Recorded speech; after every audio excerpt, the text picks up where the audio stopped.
जी, बिस्मिल्लाहिर्रहमानिर्रहीम। काफ़ी दिनों बाद हम आज आए हैं ऑनलाइन। कुछ मसरूफ़ियात थी, छुट्टियाँ थी और कहीं गए भी हुए थे आउट ऑफ कंट्री। तो काफ़ी शोर है, पॉलिटिकल अभी बात नहीं करना चाह रहा। अभी तो मैं कॉन्स्टिट्यूशन के हवाले से बात करना चाह रहा हूँ जो चल रहा है। काज़ी किसी तरह काज़ी फ़ाइज़ ईसा को सर पे मुसल्लत रखना है, चाहे वो उसके लिए कॉन्स्टिट्यूशन अमेंडमेंट करनी पड़े, चाहे उसके लिए जजेस की उम्र ज़्यादा करनी पड़े, चाहे उसके लिए पैरेलल जुडिशरी सुप्रीम जुडिशरी बनाना पड़े, और चाहे उसके लिए किसी भी कानून को रोंदना पड़े।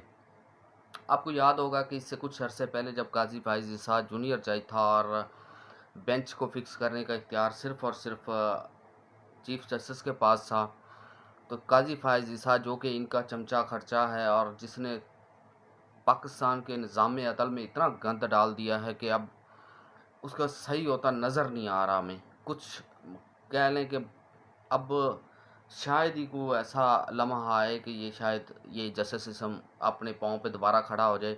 इतना गंद डाल दिया इस बंदे ने सिर्फ अपनी अ, अना के लिए और अपने जो अपने आका हैं उन्हें खुश करने के लिए। इससे कुछ अर्से पहले जैसा कि मैं बात कर रहा था, चीफ जस्टिस ऑफ पाकिस्तान के पास केस फिक्स करने का इख्तियार होता था, देन सो मोटो आर्टिकल 184 3 4 व्हाट्सएवर तो होता था। तब इसको इख्तियारात देने के लिए एक अमेंडमेंट लाई गई और उस अमेंडमेंट के अंदर ये कहा गया कि जो केस फिक्स किया जाएगा वो 3 बंदे, 2 सीनियर जजेस और एक जो चीफ जस्टिस है वो फिक्स करेंगे और वो डिटर्मिन करेंगे कि इसकी सेंटिटी क्या और कैसे लगना है।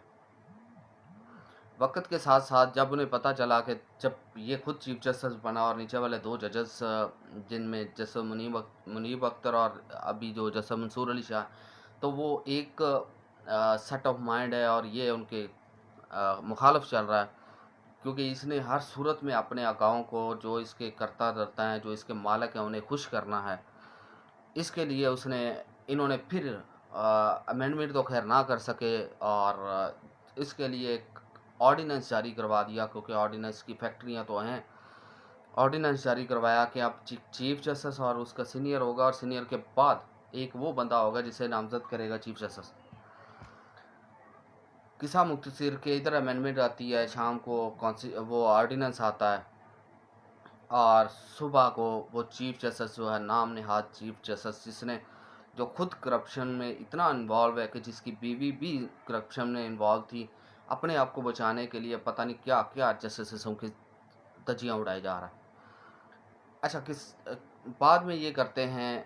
अब जैसे ही ऑर्डिनेंस आता है उससे अगले दिन ही जनाब अपना हम ख्याल हमने वाला हम प्याला जज जो है उसे कमेटी का मेंबर बना देते हैं, कि जो खुद इसने अपनी मर्ज़ी से नामज़द करना था चीफ जस्टिस ने, ठीक है।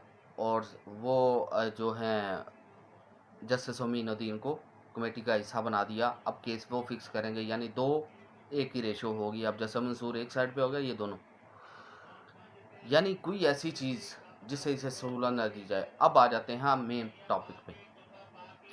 अब एक कॉन्स्टिट्यूशन जो है जो पैरेलल जुरिस्डिक्शन बनाना चाह रहे हैं, पैरेलल सुप्रीम कोर्ट बनाना चाह रहे हैं, जिसको ये कह रहे हैं कि कॉन्स्टिट्यूशन कोर्ट होगी जिनमें कॉन्स्टिट्यूशन मैटर्स लगेंगे।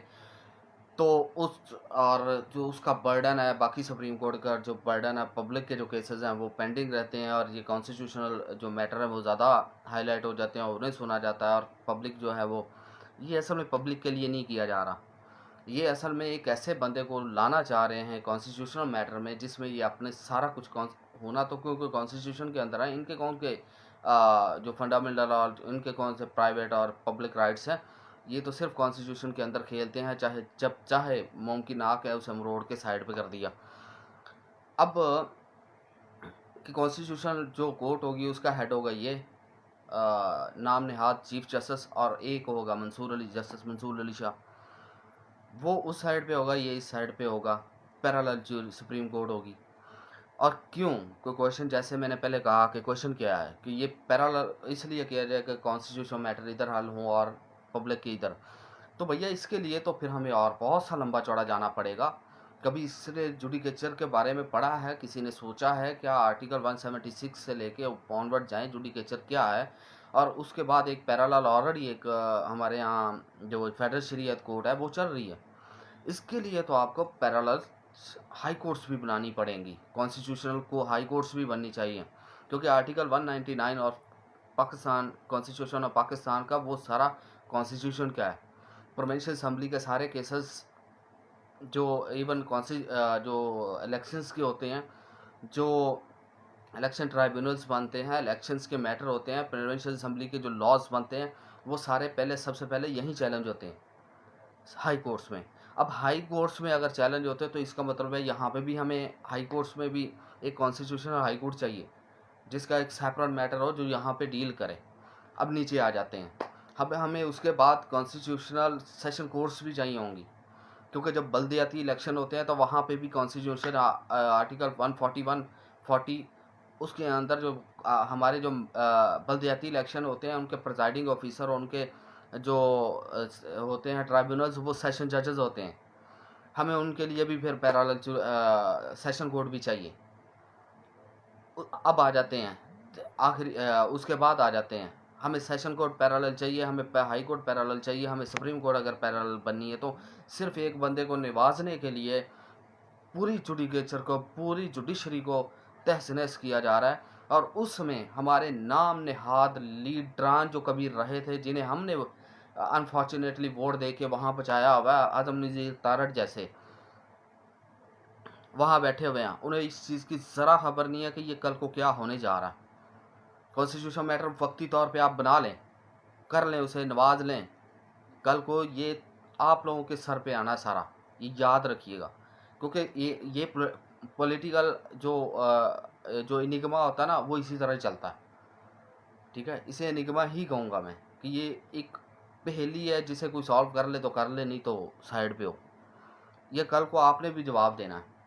इसके लिए हमें सुप्रीम कोर्ट, हाई कोर्ट, जो हमारी सेशन जुडिशरी है उसमें भी पैरेलल बनाना पड़ेगा, क्योंकि कॉन्स्टिट्यूशन तो हर जगह पे अप्लाई हो रहा है। अच्छा जी, केसेस ज़्यादा हैं। मुझे एक बात बताई जाए, हाई कोर्ट के अंदर, मैं सिर्फ लाहौर हाई कोर्ट की बात कर रहा हूँ बिकॉज आई एम प्रैक्टिसिंग है, मैं जानता हूँ कि कॉन्स्टिट्यूशन 199 की कितनी रेट्स डेली लगती हैं। 90 चले 90 शायद ज़्यादा हो गया, 70% रेट्स होती हैं यहाँ पे 199 की। तो आप लोगों को क्या लगता है कि इसकी अलहदा नहीं बननी चाहिए? कहते हैं जी केसेस में डिले हो रहा है। पाकिस्तान के अंदर 2.6 million cases is pending and 86,000 cases are pending in supreme court of Pakistan. क्या कर रहे हो? कौन सी जुडिशरी, कौन सा जस्टिस सिस्टम? मैं आपको एग्जांपल देता हूँ आपके मेरे एक केस की। मेरा एक केस है लाहौर हाई कोर्ट के अंदर लगा हुआ है, अपील है 18 की, 16 से बंदा अंदर है, 18 को डिसाइड हुआ, अपील है 18 की, आज 24 हो गई है, वो फिक्स नहीं हो रही। यहाँ भी रिटें होती हैं, यहाँ भी कॉन्स्टिट्यूशन मैटर्स हैं, यहाँ पे भी कॉन्स्टिट्यूशन कोर्ट बननी चाहिए, जहाँ भी कॉन्स्टिट्यूशन बननी चाहिए। जुडिकेचर का तो सत्यानाश आप लोगों ने किया ही हुआ है, सिर्फ एक बंदे को सहूलत देने के लिए, क्योंकि वो आपको शेल्टर दे रहा है हर जगह पे, आपके गंदे कानूनों को नज़रिया ज़रूरत की और उसकी प्रिंसिपल्स को लेके आपको हर चीज़ पे शेल्टर दे रहा है, आपके हर गुनाह को वो पर्दा डाल रहा है, आपके हर मामले को वो कह लें कि शेल्टर देने की कोशिश करता। उसको बचाने के लिए आप जुडिशरी के 2 टुकड़े करेंगे, और भी सुप्रीम जुडिशरी के, और उसमें हमारे नाम नेहाद कानून दान माशाल्लाह शामिल है। नाम मैं पहले बता चुका हूँ, जिनको ये नहीं पता कि जिनके वोट लेके आए वो आज उन्हीं को, मैं चले ये तो जुडिशरी वो तो उनका पॉलिटिकल एफिलिएशन और पॉलिटिकल उनके गेंस हैं कुछ, इन्होंने तो जो लॉयर्स हैं जिनके वोट लेके यहाँ तक ये पहुँचे हैं, उनके साथ साथ ये क्या कर रहे हैं ये इन्हें भी पता नहीं चल रहा। और बाकी रहेगा नून लीग की, पीडीएम टोले की, नून लीग की ये जो है पीपा पार्टी जो है, पीपल्स पार्टी को कह रहा हूँ, वो आ गई। नाम नेहाद जमहूरियत के चैम्पियंस जो अपने आप को कहते हैं, मिसाके जमहूरियत को लेकर चलते हैं और तलवे कहीं और चाटते हैं, और हमें नहीं इस चीज़ का पता। जुडिशरी के साथ जो पंगा करने जा रहे हो ना, मेरी बात याद रखना, जुडिशरी के साथ जो पंगा करने जा रहे हो ना, ये जुडिशरी कल को तुम लोगों के गले पड़ेगी, फिट होगी, याद रखना।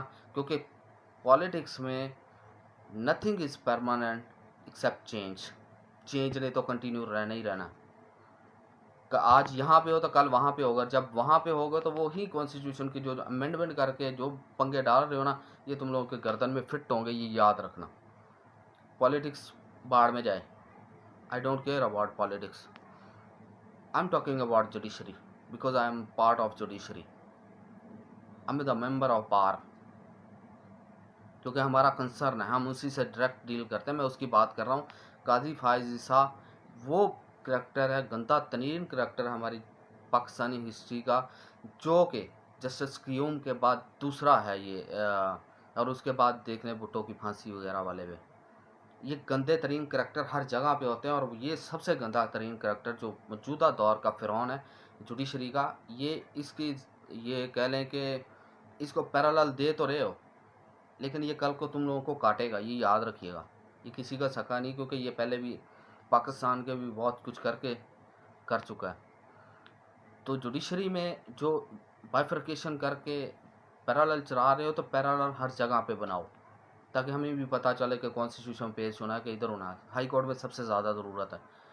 तो ये आपके जो अपने आप को कॉन्स्टिट्यूशन के चैम्पियन समझते हैं, उन्हें इस चीज़ को समझना चाहिए कि ये क्या कर रहे हैं, किस लिए कर रहे हैं, किन के लिए कर रहे हैं।